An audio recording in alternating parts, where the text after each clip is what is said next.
We hope you enjoy The Magicians, The Angel of Death Saga by Rachel Lawson.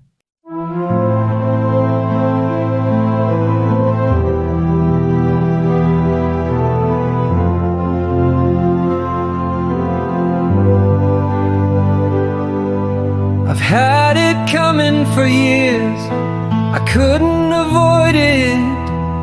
It was either him or me, I have been caught dead. I can't escape my fate, I've had it coming for years, I couldn't avoid it. It was either him or me, I have been caught dead. I can't escape my fate, where will this end? Blake, I've got bad news. The necromancer will die today, said his employer, Fate Argent Lumiere, knowing the father would need time to get used to his son's death. How? Asked the crying father. The police will shoot him, said Fate. Have a drink, man. You need it, said Fate, handing Blake a drink he made appear out of thin air. Blake drank it down in a gulp and started coughing, choking on the drink. Not long later, a desperate father, with nothing to lose, stood on the scene of his son's death, crying, driven insane by the death of his son. "What are you doing here, Dad?" asked Blake's son. Seeing him crying, he hugged him. "What is it, Dad?" asked the son. "I came to save your life. You are going to be shot by the police here and die," said the father. "I'm touched," said the shocked son. "Go run, boy, now," said Blake. "They are here listening to us." The necromancer disappeared into thin air. The police piled in the room. Blake knew if he tried anything, he would be dead too. "Mortimer, don't move or you are dead," said a policeman he recognized as his great-uncle Reynard or Simon. "I will give up peacefully," said Blake, who looked human and was masked. He was dressed in a black shirt and trousers. Knowing he'd be seen, he was disguised. At the police station, he was unmasked and grilled. They fingerprinted him under guard and made him do a mugshot like a common criminal. They mocked him, saying, "Why so grim, Mortimer?" He was the king of the Grim Reapers. He stayed silent, knowing they would soon know who he really was. When some fool recognized him, "How is Mortimer going?" said Blake's great-uncle. "He's not talking and his mugshot is a hit in the station," said a detective at the station who was Simon's friend. "That's unethical," said Simon. "You haven't seen it," said the detective, showing it to his friend. "Oh my God, no, it's him," said Simon, recognizing him. Simon stormed out of his office and found Mortimer sitting at a desk, under guard, sipping a hot coffee. "Mortimer," snapped Simon. Mortimer looked shocked and ashamed. "Come with me now," said Simon. His guard tried to follow them. "You stay," said Simon to the guard. "He's dangerous, you may need help," the guard said. "I can defend myself," said Simon. "It's your neck, Sard," said the guard. Mortimer and Simon walked into Simon's office. "It's you," said Simon. He was shocked. "I could deny it," said the contrite king of the dead. "Blake, why are you lying about who you are?" asked Simon. "You know why I am," said Blake. "I didn't know you even cared about him," said Simon. "I am a father, of course I care about him," said Blake. "He was going to be murdered by your police. I came to save him or die for him." "You are a coroner. They are your police too, boy," said Simon. "Not now," said Blake. "They still are," said Simon. "You know as well as I do I've been caught dead. I am nothing but a dead man, and I've been protecting a killer. I am as bad as him," said Blake. "I understand that, but why are you usurping the job of the emperor of our people?" "The dead can't rule our empire, you know that," said Simon. "I was wondering when you'd ask me that," said Blake. "Well," said Simon. A policeman opened the door. "What do you want?" asked Simon shortly. "We've identified him. You won't believe who he is," said the policeman. Blake looked awkward. "He is Blue Midnight, the leader of the magicians, and Dr. Alexander, the coroner who hangs around here." "Why didn't we recognize him?" said the policeman. Blake looked even more awkward and nervous. "I know who he is. You haven't seen Blake without a mask or glasses before," said Simon shortly. "We caught him in a mask. Why didn't we recognize him?" said the policeman. "Blake was in a different mask," said Simon. "Did you know about him?" asked the policeman. "He lied to me too," said Simon, hurt. "Why did he pose as two men, Mortimer and Blue Midnight?" "I thought they were just friends, not one man," asked the policeman. "That's classified information," said Simon. "You don't know either," said the policeman. "No, go away. I need to question my nephew. Are the others looking for his son?" said Simon. "His son? Which one? He has two," asked the policeman. "The enchanter," said Simon. "Oh, that one, why?" said the policeman. "He's the necromancer," said Simon. Blake looked sad. He hoped his son would escape them. There was a strange noise in the other room. Simon and Blake pushed past the policeman to investigate it. "Lance?" said Blake, seeing the enchanter walking up to him. "Get him! That's the necromancer!" shouted Simon. "Hello, Dad. Sorry I was late," said the enchanter. "You bloody lunatic! What are you doing here?" asked Blake. "I came to save you, you idiot," said Lance. "He's not the necromancer. He's the enchanter. He's a friend of the police," said a detective. "You idiot! He's here to save his father, Mortimer," said Simon. Lance reached out to his father, grabbed his arm, and teleported away with him. "They're gone," Simon shouted shortly. "Why did the enchanter steal Mortimer?" the detective asked.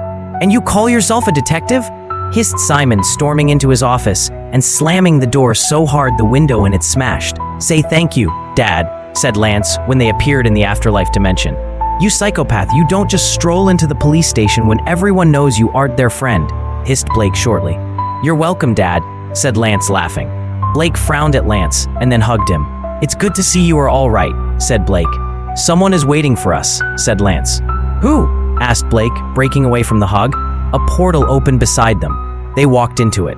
"You," said Blake, puzzled, seeing a man standing beside his other son Tempest, the timekeeper. "Yes, me," said Simon. "Why are you here? Are you here to get us back?" asked Blake. "No, I organized your escape," said Simon. "Why?" Blake asked. "You are my family. You may not be my leader, but I don't betray family," said Simon. "I think we are here for a reason, which is more than just a family reunion," said Blake. "As always, you're right, Dad," said Tempest. "Why are we here?"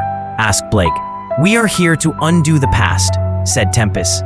"How?" asked Blake, worried he'd have to lose Lance. "Simon is going back to warn Lance and you away from the place you are caught. And Lance was going to die, so none of this happens," said Tempest. "Will we trust him?" asked Blake. "We can but hope. If not, we have all of time to fix it," said Tempest, chuckling. "Go into that portal, Uncle Ray," said the timekeeper, pointing at a portal near them. Simon walked into the portal and was gone. "It's dark tonight. I hope we aren't seen," a man said to his partner in crime. "It's like the old days, when we climb in a window and pray not to get caught," said the thief, who was known as the chameleon, to his partner the cat, as they stealthily walked through the garden of their mark. "The room is the third window on the second story," said the cat, examining the building. The chameleon tested the strength of a lattice leading to it, going up the wall. "This should work. I'm surprised people are so careless with security," the chameleon said, laughing. They climbed up the lattice, trying not to be pricked by the thorns of the rose that climbed up it as well. "The alarm is off, or it should be, but I'll disable it," said the chameleon. He cut the alarm wire and jimmied the window till it opened. They climbed into the room and looked about it.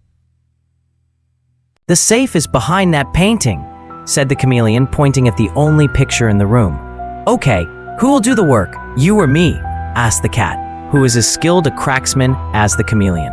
"It's my turn. You did the last job," said the chameleon, who walked over to the picture, removing it, handing it to the cat to put down. The chameleon put his ear to the safe and cracked the lock and opened the door, removing the contents out of the safe and putting it in a backpack on the cat's back. "Got it. Let's go," said the chameleon.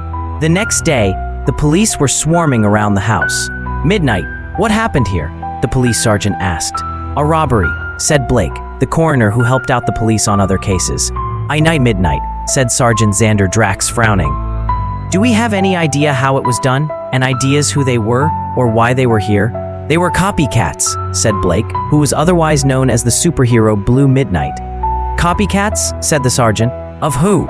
"The cat and the chameleon," Blake said. "What, they must be old," said the sergeant. "Not old, dead," Blake said. "That's why I say copycats." "How do you know they were copycats?" the sergeant asked. "The CCTV caught the robbery. They were young men in their 20s. One was dressed as the cat burglar, the cat.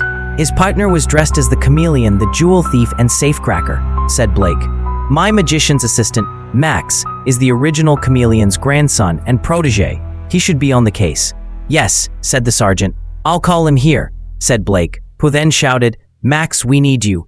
Out of thin air appeared a disheveled man, holding a toothbrush in his PJs. "What do you want, Blake?" asked the man. "Get dressed, Max. You are a mess," Blake said to the man. "Right," said Max, who waved his arm and appeared well-groomed in a suit. Blake looked at him oddly. What Blake? Max asked. Toothbrush, Blake said. Max saw he was still holding his toothbrush. It disappeared. Why did you call me here? I was brushing my teeth, Max said. We need your help on a case, said the sergeant. What sort of case? Murder? Asked Max. No, robbery. This place was robbed by a ghost from the past. Actually, your past, said Blake. What? Said Max. The cat and the chameleon, said Blake. Can't be. Granddad is dead, and so is Uncle Mike, said Max. I know, Blake said. Someone dressed up as them to rob this place, said the sergeant. Why would they get copycats? Asked Max. We don't know, said Blake. What did they take? Asked Max. Money, jewelry, and papers, Blake said. What papers? Asked Max. Business papers, said the owner of the house was standing with them. What were they? Asked Max. Mostly IOUs. I'm a moneylender, the owner said. Max looked at him and felt a sudden disgust.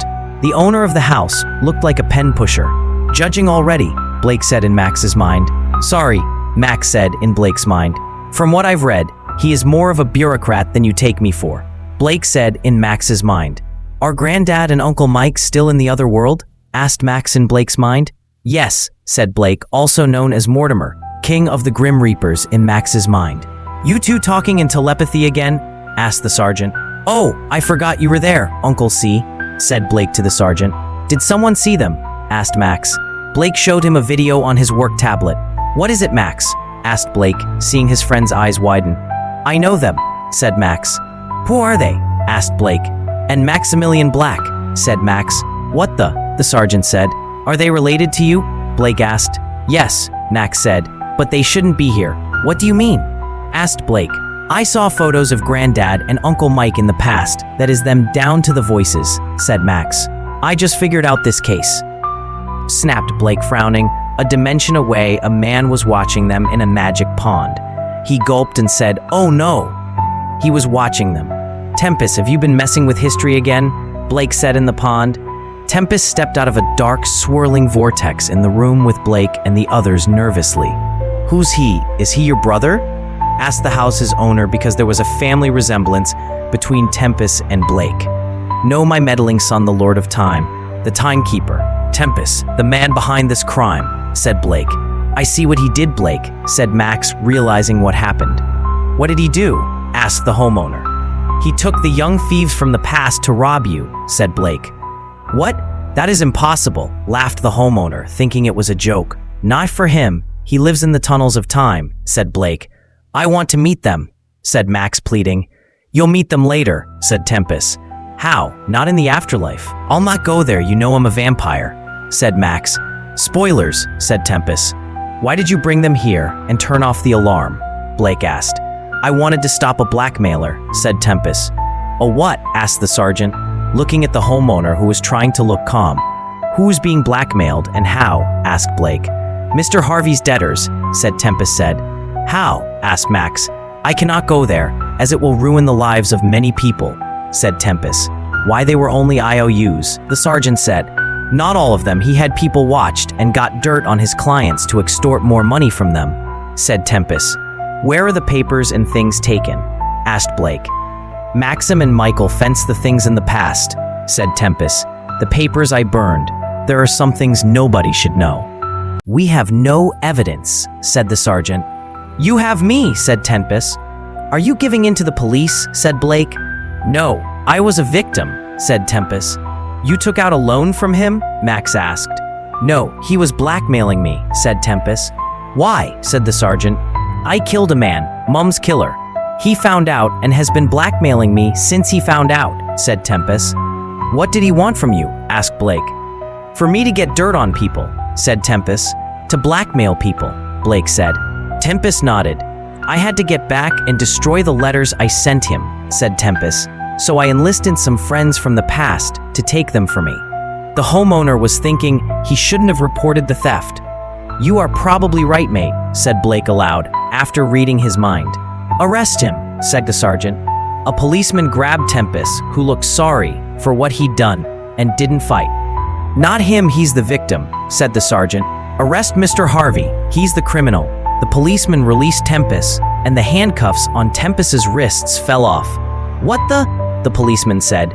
He picked up the cuffs and unlocked them to put them on. "Mr. Harvey." "He admitted to murder, and you arrest me, why?" said Mr. Harvey. "I know the story. He did it to save a life," said the sergeant, who looked at Blake knowingly. Blake looked confused. "I know who you are, Mortimer," said the sergeant, in Blake's mind. "Mortimer?" Blake said aloud, looking like a stunned fish. Recovering, he dematerialized. "Who is Mortimer?" said Mr. Harvey, hearing Blake. "You'll meet him later," said Tempest. The sergeant and Max laughed. "Who's he?" asked Mr. Harvey, being led away. "He's scared and confused," the sergeant said. Later, when Blake confronted Sergeant Simon Alexander Drax, he knew nothing of the case, or his accusing him of being Mortimer. He said that at the time he was at the dentist with a sore tooth. "I saw you," said Blake. "It wasn't me," said Simon. "Then who was it?" said Blake. "I'd ask your son," said Simon. "You think it was Lance?" asked Blake. "No, your other son," said Simon. "Tempest?" said Blake. "Yes, I think he's playing with you again," said Simon. "You mean he was you from another time?" Blake said. "Yes, are you masquerading as a dead man?" asked Simon, wondering why Blake was accused of being Mortimer. "No, of course not. Do I look like a dead man?" lied Blake. "I wouldn't know," said Simon curiously. Blake left him nervously as his uncle wondered if Blake was Mortimer. Later, Blake saw Simon again. "Hello, Mortimer," said Simon at Blake's office door in the morgue. "Who are you?" asked Blake. "You know me. I'm your great-uncle Simon," said Simon. "From when?" asked Blake. "The future when you come out," said Simon, showing Blake his mugshot. Blake grimaced. "Why are you here?" asked Blake, embarrassed. "I have to admit, it was a shock to find out you were Mortimer. But I couldn't see you fall," said Simon.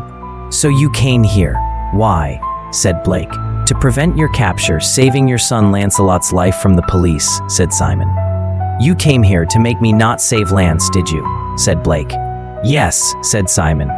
"I can't do that," said Blake. "We don't see eye to eye sometimes, but I can't let my son die, no matter what he is." "I know I'm proud of you for it," said Simon. "Then why are you trying to stop me from saving him?" asked Blake. "I'm here to save him too," said Simon. "How?" asked Blake. "By warning him and you to avoid the place he is meant to die, and you get caught saving him," said Simon. "Oh?" said Blake. Lance materialized beside them. "Hope it's all right I asked your son to come over too," said Simon. "It's all right. Which one is he from? Now or the future?" asked Blake. "Now," said Simon. "Why did you call me Uncle C?" said Lance. "He is here to save us in the future," said Blake. "Did Temp send him?" said Lance. "Yes, he did," said Simon. "What is he saving us from?" asked Lance. "The police killing the necromancer, and Mortimer being caught saving him," said Simon. "So what's it got to do with us?" asked Lance. "He knows who we are," said Blake. "Who are we?" asked Lance. "Mortimer and the necromancer," said Simon. "This is entrapment," said Lance. "I have proof," said Simon. "He has," said Blake, mortified.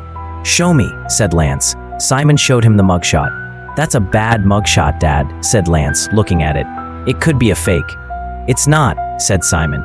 "I love it," laughed Lance. Blake glared at his son. "Ingrate," snapped Blake. Simon expected that reaction. "What do we have to do?" asked Blake. Simon handed them notes. "Keep these secret. Even from me, I am not aware of who you are until I see the mugshot, which won't happen if you do this to the letter," said Simon. "Thank you," said Blake. "I'll leave you now," said Simon, seeing a wormhole in time appear. He stepped in it and was gone again. The policeman stood, aghast. Was this the man the police thought was the brutal serial killer? The necromancer? The man looked as dangerous as a kitten. "How is your coffee, Mr. Tyler?" asked Lance Alexander Sr. of a patient he just brought coffee from the cafeteria downstairs at the hospital for.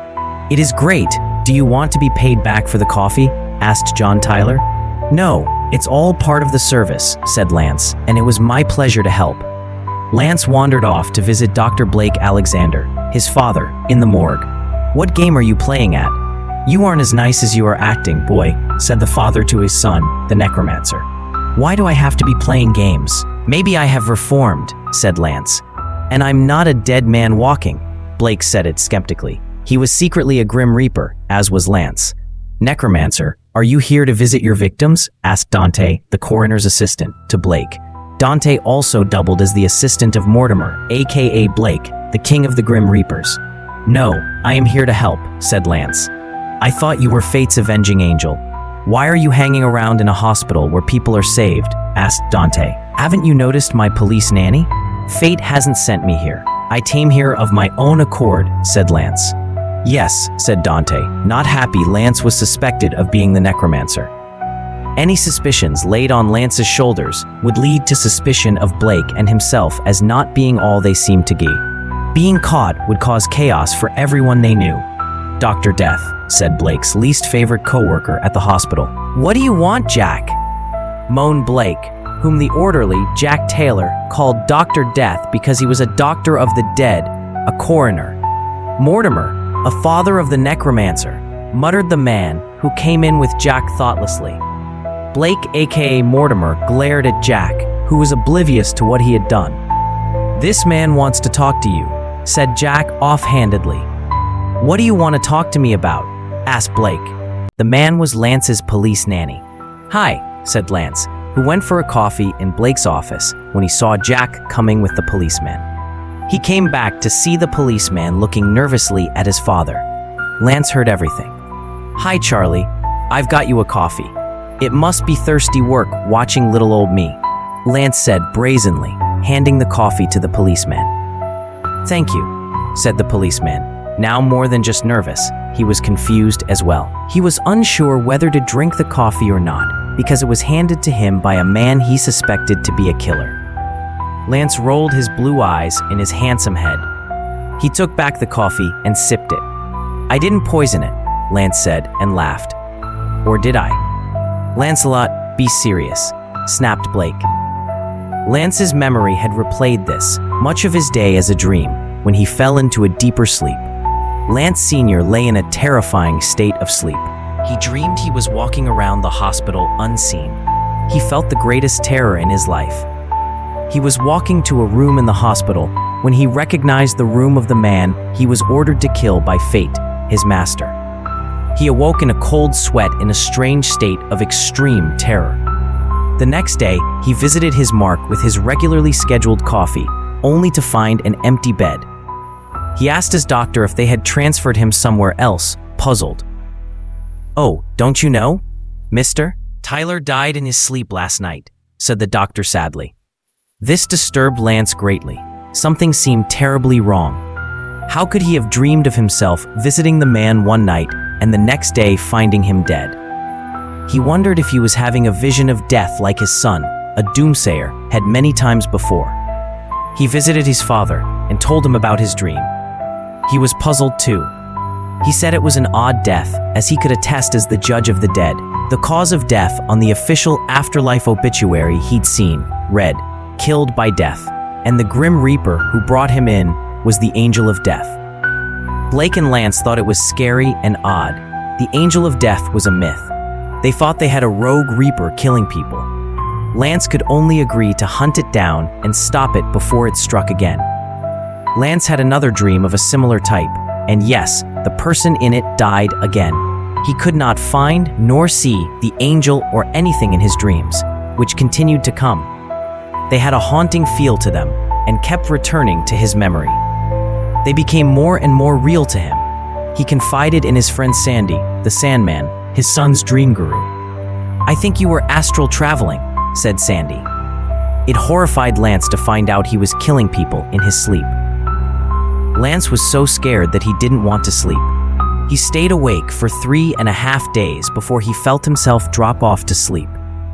He visited his father the next day, to find more people dead at the hands of death.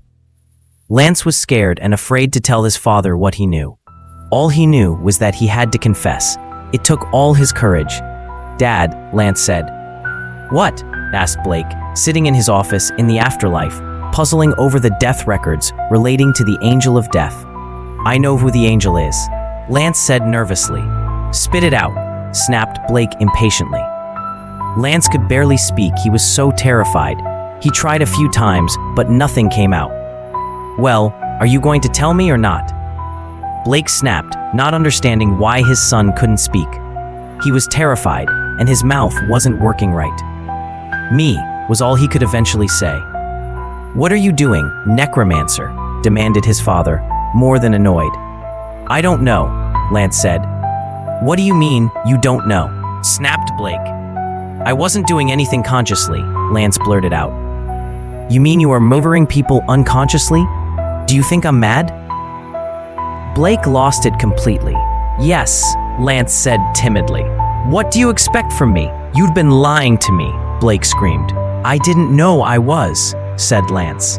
"How could you not know what you were doing?" shouted Blake accusingly. "I was asleep," said Lance, afraid of what Blake was going to do to him. "Asleep? Sleepwalking?" asked Blake, calming down. "No, astral traveling was what Sandy thought," said Lance. "I thought it was horrible nightmares or visions." "Oh, I thought you were messed up, boy. You can't even sleep without killing people," hissed Blake, disgusted. "I tried not to sleep.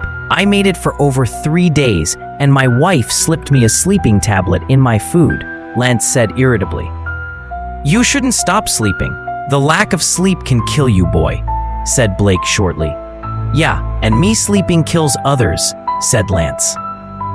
"We'll keep an eye on this angel, but we'll have to live with him for now," said Blake. "And for God's sake, you keep sleeping or I'll sick Dante on you."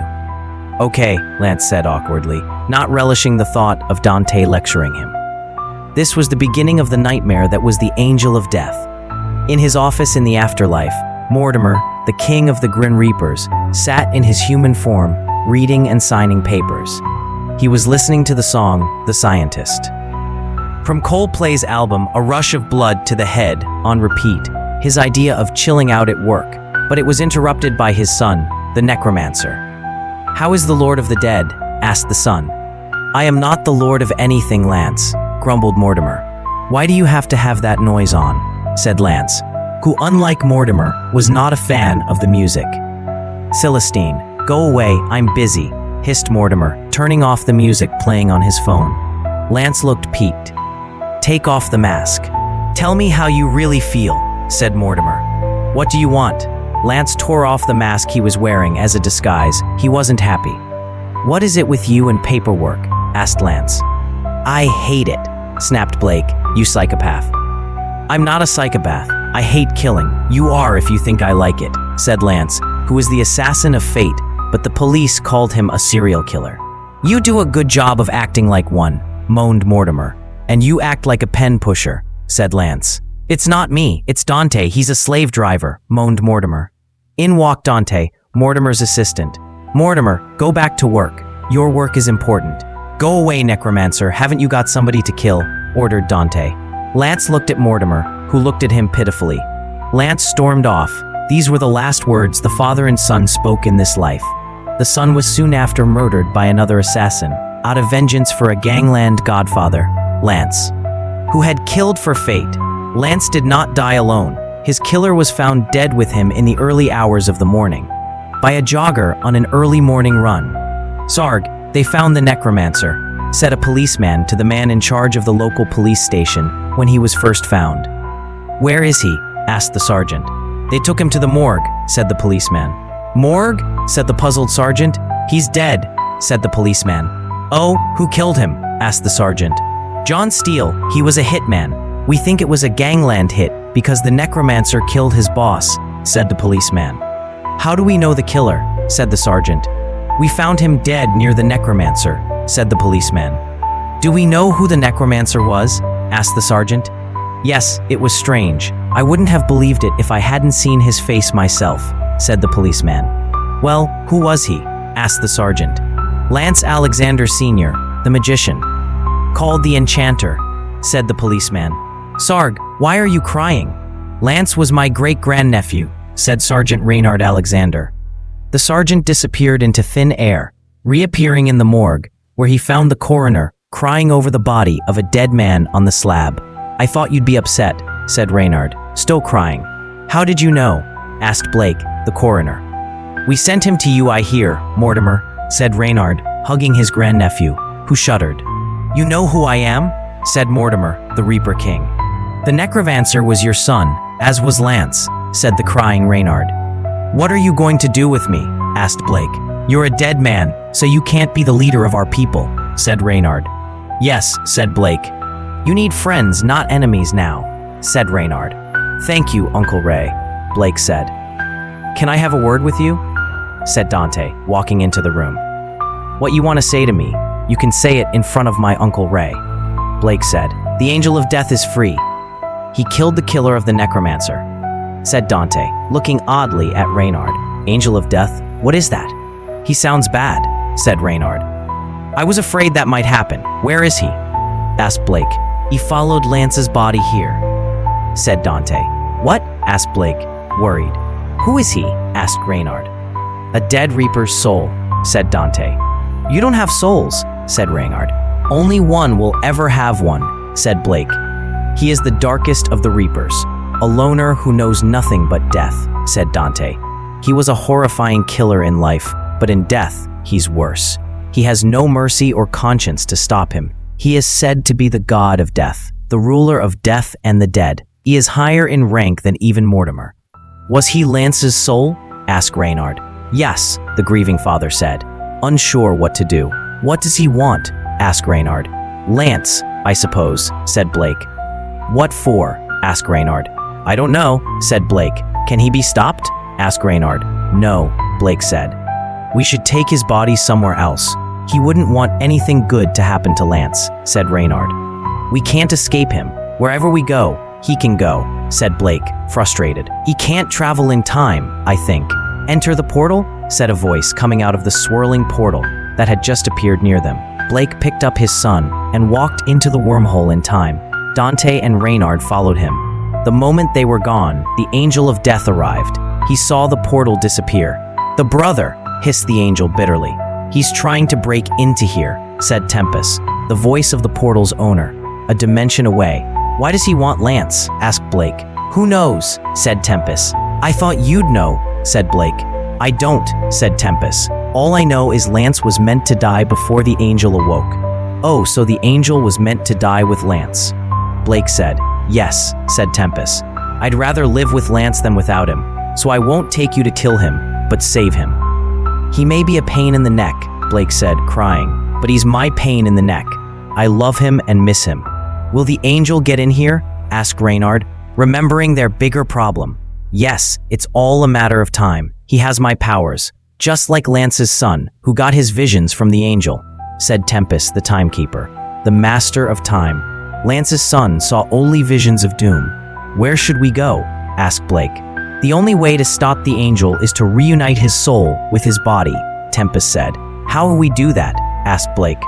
Go to the past and save his life, Tempest said. Okay, said Blake. Take that door. I'm fighting back the angel from coming here. I can't join you, said Tempest, pointing at a portal among a billion in the halls of time. They took it and took Lance.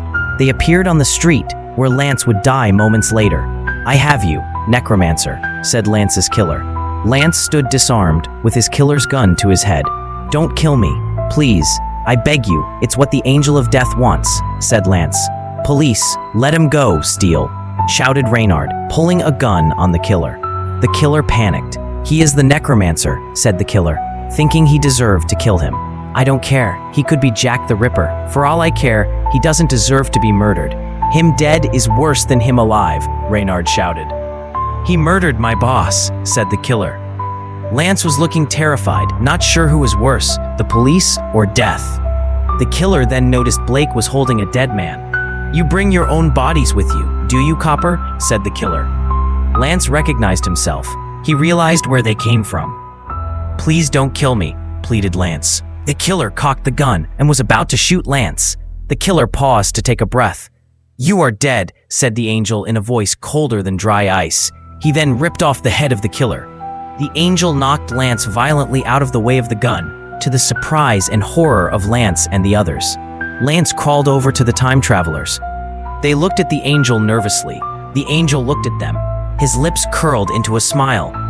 The others looked worried. The angel burst into laughter. Honestly, you should see yourselves, the angel said.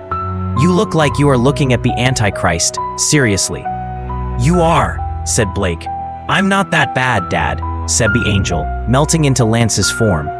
That won't fool us. You can't have my son, either one of them. Blake said defensively. You tore the man's head off. I was defending myself, said the angel. I knew you'd come here. Why did you want to come here? Asked Dante. Look, said the angel, pointing at the dead Lance. He was no longer injured, he groaned. He's alive, said Blake joyously. Blake looked at the angel, who was melting away into non-existence as the past had changed. Is he gone? Asked Lance from the past. No, I feel him inside me, said the Lance in Blake's arms.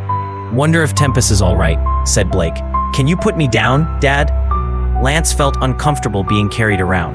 Not until we get home, said Blake, who didn't want to lose him again. A wormhole appeared out of thin air. Temp's all right, said Lance, who was thinking Blake was getting too clingy for him. The time travelers entered the portal, and they were gone. Lance thought Blake was acting strange, even for him. He must have wanted to keep Lance close to him so he could do some paperwork when they got back home. Lance realized that if he died, that monster would be born of him, and he'd have to be more careful with his life from now on. It's human nature to fear death, and that went doubly for Lancelot Alexander, the necromancer, a grim reaper with the soul of an uncontrollable violent killer. In the past, he feared death less, but now he feared what would be released into the world when he died. His soul was a horrible killer, worse than him. Lance awoke from a very bad dream, screaming. Lance, are you all right? Asked his wife, spooked by her husband screaming. I saw the angel kill again, said the sweating, scared man, whom the police called a serial killer. Oh no, said his wife, not sure what to say.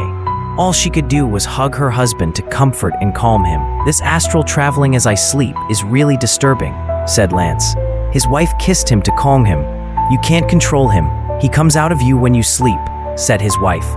I wish I could skip sleeping, said Lance. You know you can't. It will kill you not sleeping, said his wife. Scared he'd try not to sleep again to stop his soul, the Angel of Death, from escaping his body when he was unconscious and killing with Lance's face again. What scared Lance most was that he saw the victim was not alone. He saw a man looking at him, shooting at the angel as he awoke.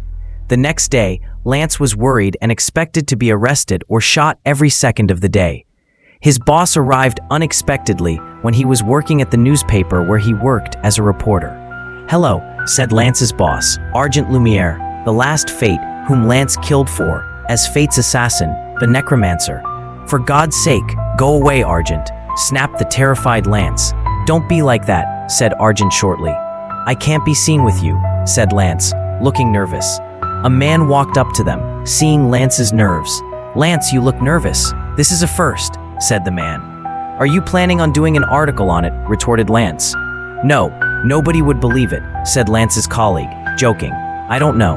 Maybe an interesting thing to put on the Blake report. You talk about the necromancer so much. It would be something different, said Lance, joking. Lance's father, Blake, laughed. What's wrong? Asked Blake, who then noticed Argent and looked angry. Leave him alone, snapped Blake defensively at Argent. He is my assistant, snapped Argent. Is that what you call them? Said Blake, who knew Lance was the necromancer. You work for me too, Blake. Stop telling me what to do, snapped Fate. Blake did work for Fate too, as the secret king of the Grim Reapers. Blake glared at Fate and stormed off. Another man noticed this and walked up to them. Alexander, snapped this man. Lando? Said Lance nervously, not sure what he wanted. Argent, stop harassing my employees, snapped Orlando King, the owner and editor of the paper. Why is everyone defending this guy? You don't even like your father-in-law, snapped Fate. You are making a scene, snapped Lando. Do I have to call security? Argent left. Thanks for that, Lando, said Lance, wondering why Lando was being nice to him. Come with me, said Lando. Lance followed Lando to his office. There was a man in there, and he looked at Lance curiously. Do I know you? Asked the man, seeing Lance, not able to put a face to Lance. Lance knew where he saw him. He saw him in his dream, and he was the witness of the angel's killing. No, I've never met you, said Lance, lying. I could have sworn I saw you recently, said the witness. Lando noticed Lance was lying, but he didn't ask him about it. He knew about the necromancer and the Angel of Death, and he thought it was because of them that he lied. This is Jerry Marlowe. He's a rookie reporter, said Lando. He needs a pro to help do a story on a murder by a killer who we suspect was a magician. Lance knew what case it was, the angel killing Marlowe's friend. He knew he read Marlowe's mind. Marlowe was thinking of killing the killer. He would recognize him sometime and try to kill him as soon as he remembered where he saw Lance's face. Lance dreaded being killed and felt he did not want to kill Marlowe either. He knew one of them would end up dead if Lance helped with the case. He didn't know who would end up dead. Lance knew if he died, the Angel of Death would be freed and released on the world, killing people without a conscience. Lance was scared. "Lando, I can't. I am busy doing the necromancer case," said Lance, trying to get out of it. "He can and will kill people without you watching. We have a rogue killer magician," said Lando. "I can't," said Lance. "Why can't you help me?" said Marlowe. "Enchanter, you should want to catch a rogue magician," snapped Lando, using Lance's magician name. "Enchanter, are you a magician?" asked Marlowe. "Yes," Lance admitted.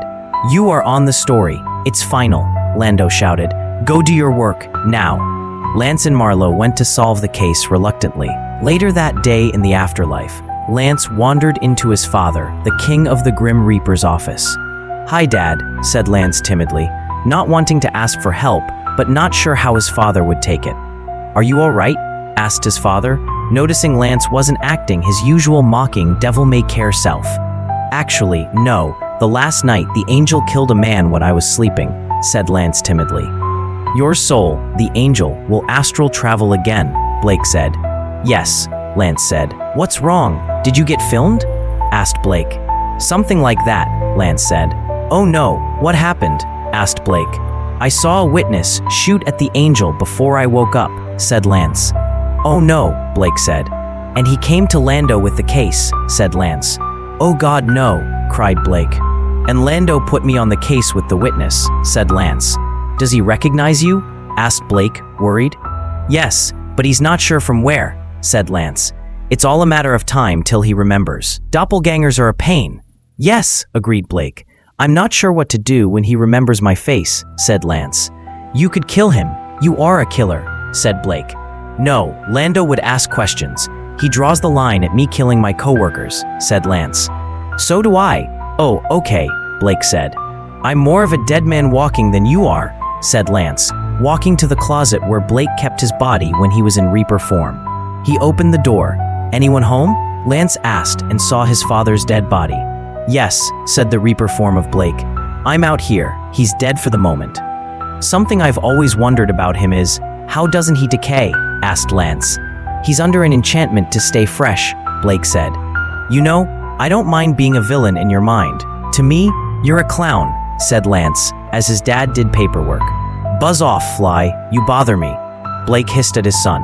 "Aw, you're no fun," Lance said and left him to kill someone as fate's angel of vengeance. "Find anything?" Lance asked, appearing out of thin air near Marlowe, who was scared to death. "You," snarled Marlowe, recognizing Lance as the killer. "Yes, me. What's wrong with you?" Lance asked innocently, trying to play the innocent card, as he'd never believed the truth. "You are the man I saw. Stop playing innocent," said Marlowe. "No," said Lance, pulling out his magical sword of enchantment from the sword belt he wore standing as guard. "I am a victim too. But I can't die. He'll be freed." "How could you be a victim? I saw you killing my mate," said Marlowe. "I was asleep when your friend died. It shocked me too," Lance said. "How if you were asleep? You lie," asked Marlowe. "It wasn't me. It was the Angel of Death, my twin, my soul," said Lance, who was about to slay Marlowe reluctantly. "Put down the sword, you psychopath," hissed a voice nearby. Lance turned to the owner of the voice. "No one has to die," snapped Blake. "Dr. Alexander," said the witness, recognizing Blake from work at the paper. "Dad, I have to kill him," said the terrified man, wanted as a serial killer by the police. "Do I have to pull ranks?" snapped Blake, the king of the Grim Reapers. "The angel inside me outranks you," said Lance, who was a Reaper too. "He's insane," said the witness. "He is," Blake said, then said in a funny voice, "Lancelot, put down the sword and don't move." Lance did what he was told. "Stop doing your Jedi mind tricks on me, Dad," snapped Lance accusingly. "Are you a Jedi Knight?" asked Marlowe. "No, we are enchanters," said Blake. Lance looked livid and he couldn't move. "I will fix this without violence," said Blake. Call the police. He's a killer, shouted Marlo. I know, said Blake. What are you doing, Dad? Asked Lance, thinking he was being betrayed. Come here, Marlo. I need a private word with you, said Blake. Marlo walked over to Blake, who whispered something in Marlo's ear. Marlo disappeared into thin air. What did you do to him, Dad? He knows the truth. He thinks I'm a killer? Lance asked furiously. You are a killer, you psycho. I changed his memory and sent him away. His truth has changed, Blake said. Not all truths are actually true.